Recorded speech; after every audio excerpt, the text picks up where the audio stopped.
Aux États-Unis, les expérimentations continuent. Et elles vont prendre une ampleur jamais atteinte dans aucun pays, y compris le bloc soviétique.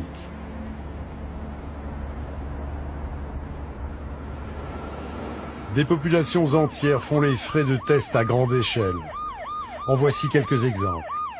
Ici aussi, il s'agit de cas indiscutables, reconnus par l'Amérique. En 1953, on injecte de l'iode radioactive à des nouveau-nés et des mères enceintes à l'université de l'Iowa ou encore celle du Nebraska. En 1955, la CIA pulvérise la bactérie de la coqueluche au large de Tampa. 12 morts, des dizaines de malades.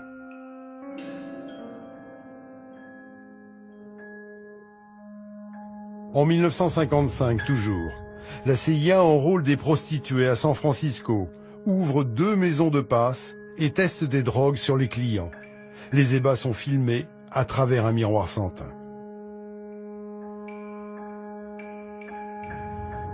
En 1956, l'armée lâche des millions de moustiques infestés de la fièvre jaune et de la dengue sur les villes de Savannah et Avon. Plusieurs morts et des centaines de personnes infectées.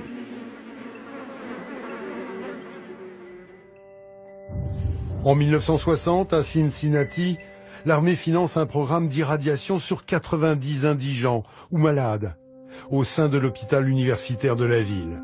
Certains décèdent au bout de quelques semaines. En 1966, l'armée teste un virus dans le métro de New York, puis celui de Chicago. Les bactéries sont dissimulées dans des ampoules électriques. On veut étudier la propagation d'agents chimiques en grandeur nature. Pour ces expériences, l'armée ou la CIA finance des laboratoires dans les universités les plus prestigieuses, Yale, Stanford, Harvard ou Columbia. Elles y sont toutes.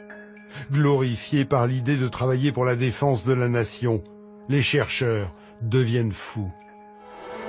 En 1967, en pleine guerre du Vietnam, les Américains se livrent à une expérience étonnante.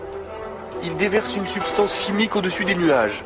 Le but, faire en sorte que les pluies torrentielles de la mousson se propagent au Nord-Vietnam jusqu'aux bases de leurs adversaires. Le plus étonnant, c'est que cela a marché. Alors HAARP pourrait-il être la suite de ces premiers essais?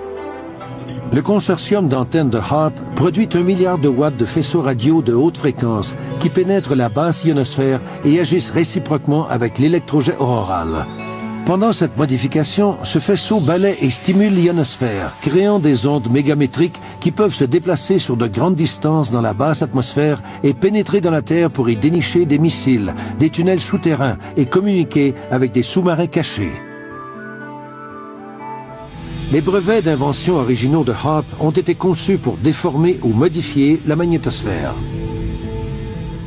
C'est intéressant de comparer les humains et la Terre.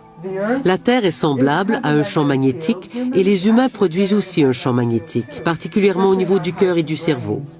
Chaque cellule de notre corps a une substance magnétique puissante, la magnétite, qui répond avec sensibilité au champ magnétique de notre environnement. Si HAARP change la magnétosphère, le champ magnétique de la Terre et tout ce qui se trouve autour, cela aura évidemment un effet sur notre santé et sur notre physiologie. Ce document de l'armée de l'air envisage l'utilisation de technologies d'armes électromagnétiques pour affaiblir les êtres humains. En employant la guerre électromagnétique contre des êtres humains, on peut provoquer la maladie, l'hystérie ou le contrôle de la population. Les fréquences extrêmement basses nous affectent parce qu'elles sont les mêmes que celles produites par notre cerveau. Et quand elles se retrouvent dans notre environnement, notre cerveau essaie d'imiter ces signaux. Si ces signaux ne sont pas bons pour nous, nous risquons de perdre pied. Nous pouvons nous comporter différemment ou tomber malade. Nous pouvons nous sentir très angoissés sans savoir pourquoi.